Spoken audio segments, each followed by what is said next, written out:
Finally, a revival in India in October. After a slow year, we saw gold imports surge, but perhaps even more significantly, big surge in the silver imports with 60 million ounces of silver going into India.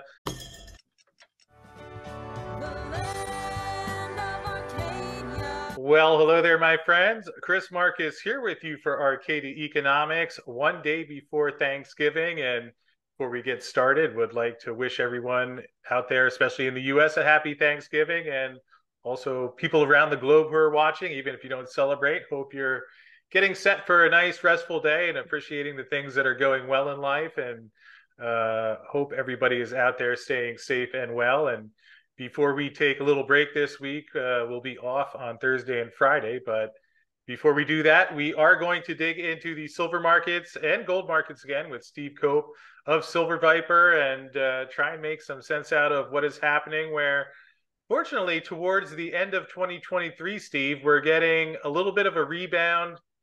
Not all that far off the highs in silver, higher on the year in gold. So we'll touch on that and more. But first of all, welcome on in. And how are you doing today, my friend? I'm doing all right, Chris. It's good to be on the show. Thanks. Well, appreciate you being here. And why don't we take a quick look? We're recording Wednesday afternoon, about 12:30 here. And silver down a little bit today, although we can see started the year about 24.30, have reached that point several times. Amazing, the year has gone by and we're almost in the same place. As I mentioned, gold, if we take a look at that, here we are at the beginning of the year, about the 1920 level up to 1992. Obviously, a lot has happened. We had the bank failures earlier this year, and we did have a surge in the price right around the same time that tensions flared up in the Middle East. Although, Steve, curious to get your thoughts on how much you think of what we've seen where prices rallied, came back in a bit, then have rallied with gold again reaching near that $2,000 level. Some more premium in there, yet when we take a look at the oil chart, shows a little bit of a different picture.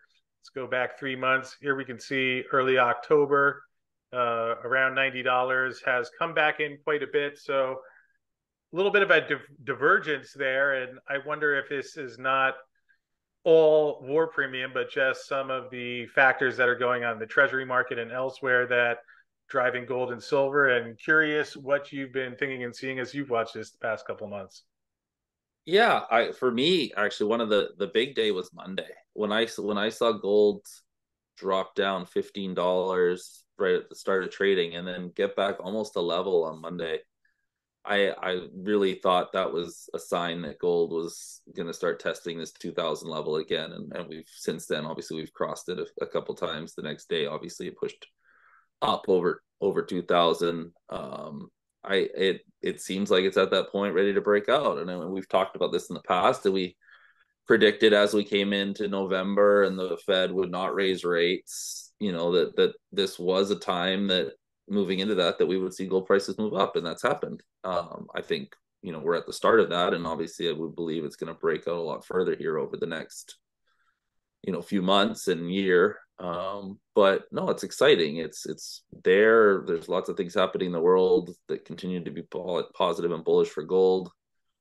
You don't have to look very far listening to other experts talk and see what they're saying and what they're predicting for 2024. And it's, there's obviously some big numbers that get thrown out there, what people think gold's going to be at. But really we're at a point where I think we're going to break through 2000 and hold that, and gold will start to push to new highs, and silver will follow, and silver on the way up will outperform gold.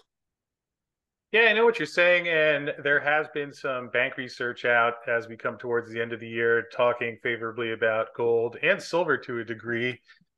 And it'll be interesting to see what happens once we finally get conclusively through that $2,000 level. I know people say that these things don't go straight in a line up, although we'll point out, I mean, it's not as if this is the first time we've gotten there. You can see going back to 2020 where gold crossed 2000 for the first time has happened. I think this is now the fourth time in these last couple of years. So I also wonder if Bitcoin can go from 30,000 to 37,000 in a week or so. Makes you wonder what a similar asset like gold could do. And perhaps seeing that $2,400, $2,500 level, not all that far off. And something that could be driving that, Steve, I think this is something you've seen, but will come as welcome news. Finally, a revival in India in October. After a slow year, we saw gold imports surge, but perhaps even more significantly, big surge in the silver imports with 60 million ounces of silver going into India. And to put that in better perspective, obviously last year we had that record breaking year of silver importing into India, which you can see in the orange lines here, the blue lines showing 2023, where basically had fallen off a cliff until we got this 60 million ounce number in October ahead of festive season, yet about double what we saw last year and has been one of the bigger drivers. India usually buying on lower prices, but thoughts on any of these imports and what could happen if we continue to see some of these numbers like that?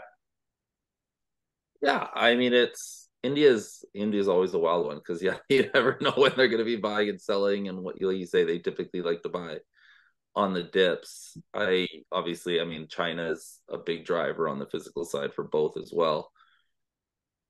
I still come back to the fundamentals. On the silver side, it countries buying is great, but the amount that the car companies in that are needing and going to be using in the solar, and that is it just drives that even further. To me, the bullion side is like that extra little add-on. It's just that it's that traditional look of silver, but it's the industrial demand now that's going to push silver over the top. But I don't know. I Like you say, all of these things are indicators. I come back again though that to me the biggest driver of the price in both is looking at the US dollar right now and seeing the US dollar slowly ease off of its highs on the index. I think that's been the main driver. If when you see gold creeping up here over the last few weeks, it's been more of the US dollar coming from that 106, 107 level now, down at the 103, the 104 level, and that's where we're seeing gold really creep up. And it all comes back to the US. We look for things all over the world, and there's things that can drive it on a daily basis or little things here or there, but in the grand scheme of things, it comes back to that paper market, especially on silver, and whether the US is going to let it run or not let it run, and can they continue to hold it down. Yeah, and here pulling up the dollar chart, you can see that has come in quite a bit after being over the 106 level, currently at 103.97. Obviously, a lot of that has to do with the Fed, which we'll dig into in just a minute. Although, one thing along the lines with the Indian demand that we saw again, there's that spike up, which was in October. Last year, we saw a lot of metal coming out of the COMEX and the LBMA. Perhaps I'll show the COMEX first because really it's been about a year where it's been flat. This is the registered inventory. About 35 million ounces has gone up and down below that a little bit. But after 2 years of decline, we have pretty much a year now where it's been around that 35 million ounce mark, currently at 37.14. Although something interesting that we did see here is the LBMA holdings.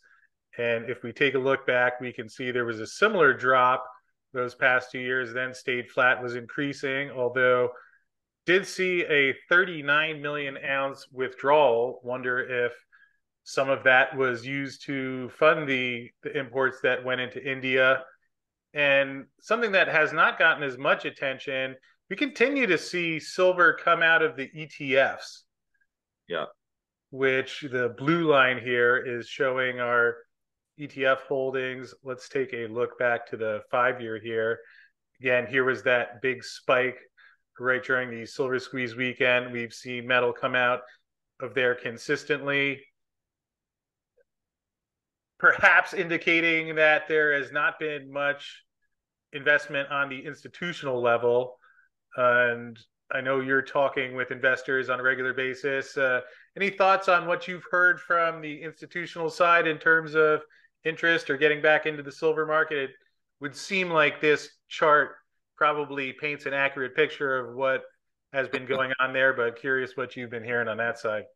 no, the funds are still saying the same thing, and they think that's what's been frustrating on our side of the space is just this prolonged, very bearish, run we've had here for the last couple of years, and the funds don't have the inflows still. There's some maybe you're starting to creep in and seeing some investment come their way, but for the most part, they're doing their research, they're ready, they love stories and want to invest, but they don't have the inflows and the capital coming in yet to do it. And so at some point, we're going to get a trigger point here where those generalist funds start to pour money back into the space. And then, they rely on the specialist gold and silver funds to kind of educate them and make their bets for them. But it's not coming in yet. It's, hopefully it's starting, but coming to December normally is a slow time. And January is where a lot of things pick up. So that maybe, once we get through tax law selling season here, you may see capital pour back in, but I still think it's a sign of the economic hardship of what's going on in the world. Regardless of what the physical prices are doing, anything that's been paper has been tough for investors. People are selling their paper assets to try and fund their livelihoods because regardless of what inflation numbers are reported by the American government or the Canadian government, the actual hurt on people and now add the rapid fire rate hikes that they did and how that's affecting people's livelihoods and people are hurting and it's tough. So begrudgingly, whether they want to or not, they're selling their paper assets. And if that's a silver ETF or if that's stocks like ours or stock in the producers, that's what's had to go by the wayside. And then you throw in the rapid fire interest rate hikes, and then all those people that borrowed money to do their investments and are now having to sell their assets just to pay on the interest and pay back the loans they took to make those investments. And it's tough. And that's what's created this horrible time period in our industry is just people, we're just waiting for people to be able to rebound and get back to normal. Yeah, so Steve, I guess that means it would be safe to say that you're probably not imagining that we are going to see Austin Goolsbee of the Fed, his golden path of a huge drop in inflation without recession, which he thinks is still possible. Obviously, we've talked about the Fed plenty in the last couple of months when you've been on the show. I know they like to point to signs that the U.S. economy is strong, but here's a quick look. There's Dallas Fed Manufacturing Index. You can see has been down every month on the year. Here in Philadelphia, 1 month positive, but you're seeing the signs of slowdown for those who choose to look. Kansas City Fed, similar picture. Here's Chicago Fed National Activity Index, again similar picture as in the New York State Empire Manufacturing Index.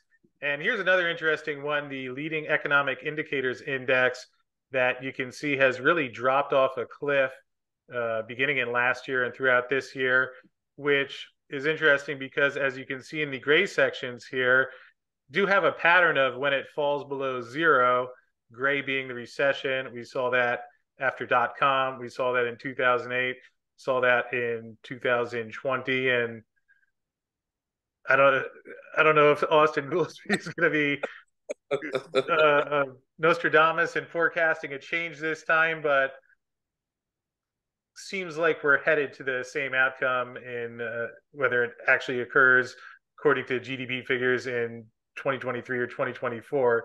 Seems like we're headed in that direction. Yeah, I calling something a recession or a depression or what we're in, I know that times have been really hard for people for the last couple of years. And so, I mean, to me, the I guess the one benchmark that they use to say that we're not in a recession is the jobs, and people still have jobs and can get work. But I come back to what type of job are people getting and how do they calculate that? How often do we read about these, the big tech companies and they've laid off 1,000 people, 10,000 people. They've, eliminated all these high paying jobs. And then, people are becoming Uber drivers or, skip the dish drivers or doing 3 or 4 of these different things and counting as 4 jobs in the jobs numbers and not making as much as they were making in their one job that they had that was the job they actually wanted before. And so I mean, to me, and then you throw in what the cost of goods are and what people's livelihoods are, and whether you call it a recession or not, it's a horrid economic time that feels, as bad or worse as I remember some of those recessions. So, um, yeah, we're in one. This is bad. This isn't a good time. Like this, thank God we've got some elections coming up, and hopefully that can help, stimulate and change some things moving forward here over the next little bit. But it's I mean, it's so funny to me what gets ignored, what the obvious and simple things, and people try and go all over the place trying to figure out, using the, fringe indicators when it's always been very straightforward. It's gold and silver go up. The Fed is a major driver, that the US dollar is a major driver, that major events around the world, drive, but more on a short-term level. The knee-jerk reactions to like the war in Ukraine or the war, what's going on now in Israel, you get bumps, but they don't tend to sustain metals prices for very long. The overall indicator, and for now, has always been what the U.S. is doing, and that will slowly change as the U.S. loses their power as the reserve currency of the world, and the be all end all of investment in the safe haven, as the BRICS nations step up, and when we get this gold backed currency that they'll, or partially gold backed currency that they'll create out of that. China, continues to flex their economic power, and Russia working in hand with them, and taking on the US, and that's coming, and they're seeing the weakness of the US. I mean, if you just treat the US like a business model and you see that debt, unless something dramatically changes to wipe away that debt, and we've talked in the past about what that could be and what they could do and what that would mean for gold and silver if they did what we think they would do. But it's, the US, you can't continue to print money. You can't continue to just go in further and further and further into debt. And there are economists that say you can, I guess, but fundamentally as a business you can't do that. So why should a country be able to do that? Well, I think like we discussed before we hit the record button today, that perhaps 2024 will be the year where that really does get to its break point, with so much debt set to be rolled over, a lot of the traditional buyers of the debt not being as interested in buying more. You saw a less than ideal auction on the 30-year bond 2 weeks ago, which I would suggest is perhaps somewhat indicative of what we're seeing there. And Steve, like you pointed out with the jobs numbers, I guess it's interesting. Maybe if you just took the headline number that comes out every first Friday of the month and ignored the revisions, that could paint a Which better. they do. No one ever talks about the revision. It's always, oh, the jobs number was great. Look at that. It exceeded expectations. And then you look at the revision, and it's like, why doesn't the media jump all over the revision and be like, wow, yeah, no, why for years every month in a row is the revision, was the jobs actually worse? Well, I think fortunately more people are starting to become aware of that. Obviously, we talk about it plenty here, and there are a lot of other channels in, I guess if you call it the alt media, that discuss that. Zero Hedge has a lot of articles covering that. I don't know how many mainstream people are reading Zero Hedge, but either case, another thing you mentioned that I actually had pulled up here. Of course, you talked about China and the BRICS and their affinity for gold. It's interesting. We did see those increased premiums in China last month, and sure enough, we had an article from Vince Lanzi, who does our Monday show, that has put together that some of the deliveries were China taking delivery from New York to close that ARB. So can some days only wonder what is going on behind the scenes. I don't think Russia just threw out that gold peg and then forgot about it. And even if we didn't get a gold settlement currency back in August, seems like they're still working towards that. And in terms of what you mentioned about institutional, this one was interesting. This was a note from Bank of America, and they had a silver comment. It's worth noting that the above ground stocks, especially at storage sites like the CME and the LBMA, have fallen steadily. So these are the kind of things that, has it made a massive impact in the price yet? No, but the fact that the banks are publishing things like this, which does get to the institutional investors, hopefully a good sign that there's some more awareness. And Steve, in terms of some other numbers that came out, we did get the Silver Institute's mid-year forecast that was just last week. Interesting notes here in terms of the deficit. they revised the deficit, got even a little bigger from 237 million ounces now um, up to 253 million ounces, forecasting 140 million ounces in 2023. And a couple highlights here. You see that the silver industrial demand expected to grow 8% up to a record 632 million ounces, was somewhat balanced out because they have global total silver demand.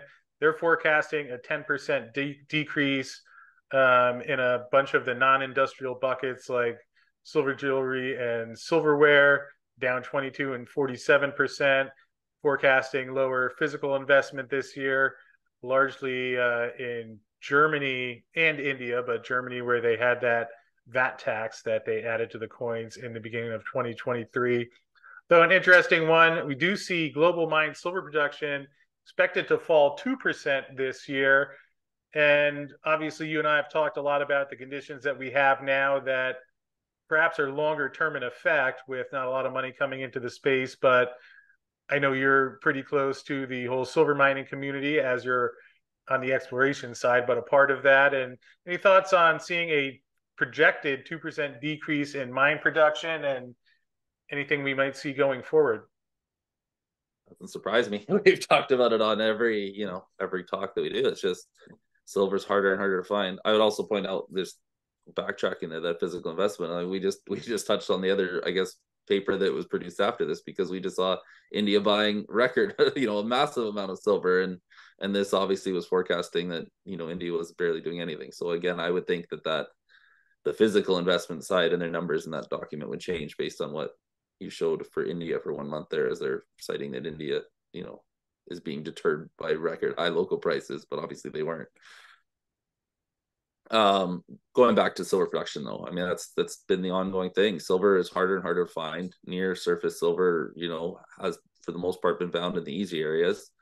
And the big thing with silver that comes back to it is if we don't see higher silver prices, the deposits that are out there, a lot of them aren't economic. So if we don't get dramatically higher silver prices, the producers won't, buy the exploration assets and put them into production because they're not going to make money on them if it's a primary silver product. If it's an asset that's a primary gold and has silver as a byproduct, then great. The silver is, an added. But a lot of those byproduct mines, it's not going to drive, especially if you're talking like where we are in Mexico or other places, on gold byproduct for silver, it's not going to drive that supply number up in a overly meaningful way. You need some massive silver products and probably more of the big porphyries to start coming back online and producing big silver byproducts like you get at Penasquito and some of the other larger mines and what you get through South America.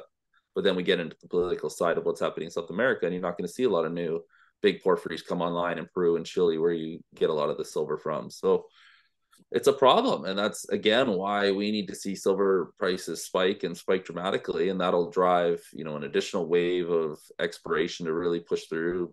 People will start pushing into some of those more politically unstable or questionable countries, if there's a big run looking for silver projects, because finally you can make money at a primary silver project. But for the most part, they're few and far between that you can do that.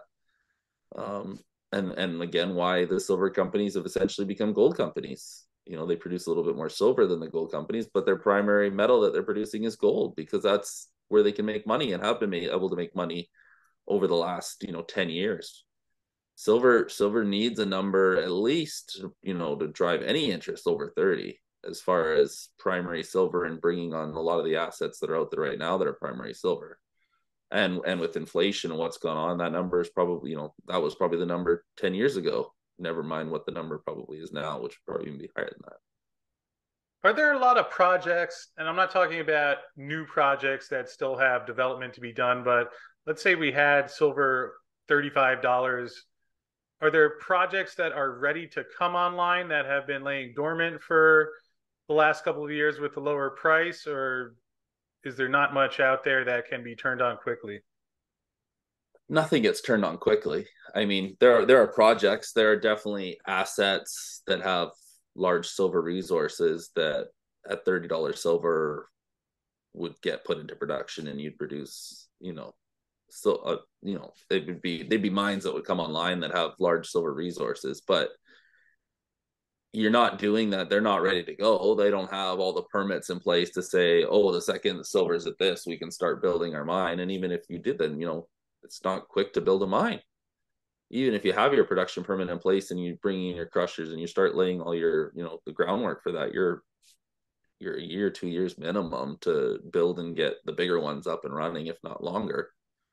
So they're there, but that's where I say it can't just be. It's not a this doesn't change overnight. If silver goes to $50 tomorrow, they don't come online. The mining companies want to see a sustained price, and they want to build. They'll build it. They're not going to use, if we're at 30, they're not using 30 to test the project. They're going to use $20 silver to test that project as a base case to make sure that's economic. So until you've got a sustained number of 30 or plus or 50 or whatever that number becomes, for a year, 2 years, and starts to give those mining companies, okay, we have a more appropriate floor price here on the metal that we can start using, a higher price when they're doing their mine models.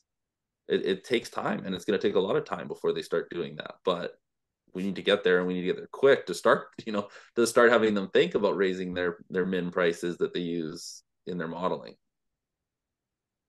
Well, certainly sets up some interesting dynamics that we'll see how they unfold. And again, perhaps the keynote from that Silver Institute update was again set to run a deficit this year. So, and I believe that was probably put together before we had that big India silver import number. So, be interesting to see if that changes things, especially if they have a big number in November and December. Really quite curious about that because they've been the imports dropped almost to zero throughout the year until we had that big one there. So something to keep an eye on, which we will do going forward. And Steve, perhaps the last thing to cover, so if you could just give us an update on how things are coming along at Silver Viper. I know that you are getting excited to be out drilling again soon, and perhaps you could give us an update on how things are coming along there, if you have any further insight into the timeline and anything else you could share. Yeah, I mean, we're very carefully watching the market and want to make sure that when we start drilling, that the results are going to be as impactful as possible into investors that have money to put into companies that are putting out good results. So we're working together with our board and making sure that we have the right timing on when we start drilling, that we're into a real market. In the meantime, our crews continue to work, and my report that I got yesterday on the project, they found another vein that had previously been unknown, and XRF gun was showing that vein had silver in it, which is always obviously a great sign. And that's a vein sitting down kind of south of Macho Libre, between the historic area where Minefinders Pan American worked at La Virginia, Con Virginia, and Macho Libre. And so that was interesting to find another wide vein with sulfides and everything in it. So that was kind of a positive, and another target to add to the list that could become potential new discoveries when we start drilling them once we resume drilling. So very exciting to continue to find and keep adding these new areas that have lots of potential.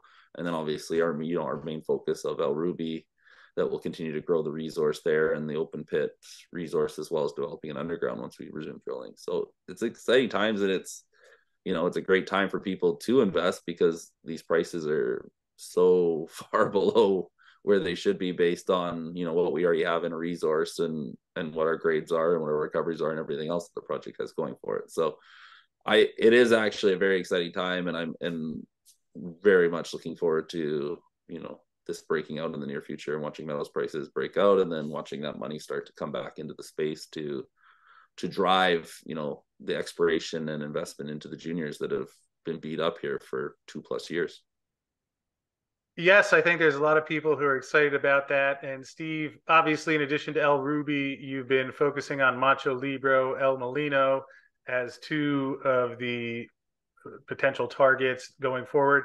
But I'm curious, after drilling out those, let's say we're 5 years into the future. I know you've been excited about the exploration potential. How many years of drilling do you think you have, and any degree to which you can put, obviously, won't ask you to say what happens in areas you haven't drilled, but How far out from there do you really anticipate drilling, or do you see the potential? I mean, potential we have, it we've got lots. Like we could drill for years and years and years if you want to hit all the different targets. You've got La Gloria, which is our big porphyry target to the north that we haven't touched. Um, El Ruby itself, we can delineate fairly fast. And El Ruby itself could be ready to become an open pit, even after, you know, say drilling through next year, El Ruby, you'd have a very good idea. You'd be able to produce a PEA on it, a feasibility study, and it would be ready to go as the open pit to start there. The question would be, yeah, based on discoveries, how much drilling elsewhere and expanding, and how many more El Rubies do you find on the project? And that's the debate for the big mining companies: is do you start on El Ruby by itself? But when you're designing a mine, you want to know, you've got to kind of look at life of mine, how much materials you can have, and if you could find 5 or 6 or even 2, 3, 4 more El Rubies, that changes what that mine model would look like and how many tons per day and how much ounces you want to produce per year. And they kind of typically look at 10-year mine lives and want to build that mill and around what they can do in 10 years. And then as you add, then it just will add to the life of the mine beyond that 10-year cycle. So it's a tough question because it's all dependent on what you find in those other targets and how much more you add in El Ruby, how much of an underground component you would add above and beyond the open pit side of things. But I mean, I think, after a proper full year of drilling on El Ruby and the surrounding areas, you're ready to make that kind of production decision on the project. And start permitting and getting ready and have an idea of how big of a deposit or how big of a mine you would want to build here. Well, that makes sense. I know you've been eager and excited to go, and perhaps just you can let folks know if they have questions, want to find out more about the drilling plans, what you've found so far, and what you're thinking is going forward. Just if you could let them know the best way to get in touch. Yeah, all of our information's on the website there, www.silverviperminerals.com. Reach out to Alicia or myself. Our email is info@silverviperminerals. Comes to both Alicia and I. And yeah, more than happy to answer any questions that people might have. Well, appreciate that, Steve. Appreciate you joining us as always. It's always fun talking with you. You have great knowledge of the mining side and also the economics that are going on there. So hopefully this was helpful to everyone at home watching. And again, I would like to wish a safe and healthy holiday for everyone, and happy Thanksgiving to you all. And Steve, we'll look forward to seeing you again next month. Thanks, Chris. Yeah, and happy Thanksgiving, everyone down south. We celebrated ours a month ago, but enjoy your Thanksgiving down in the US.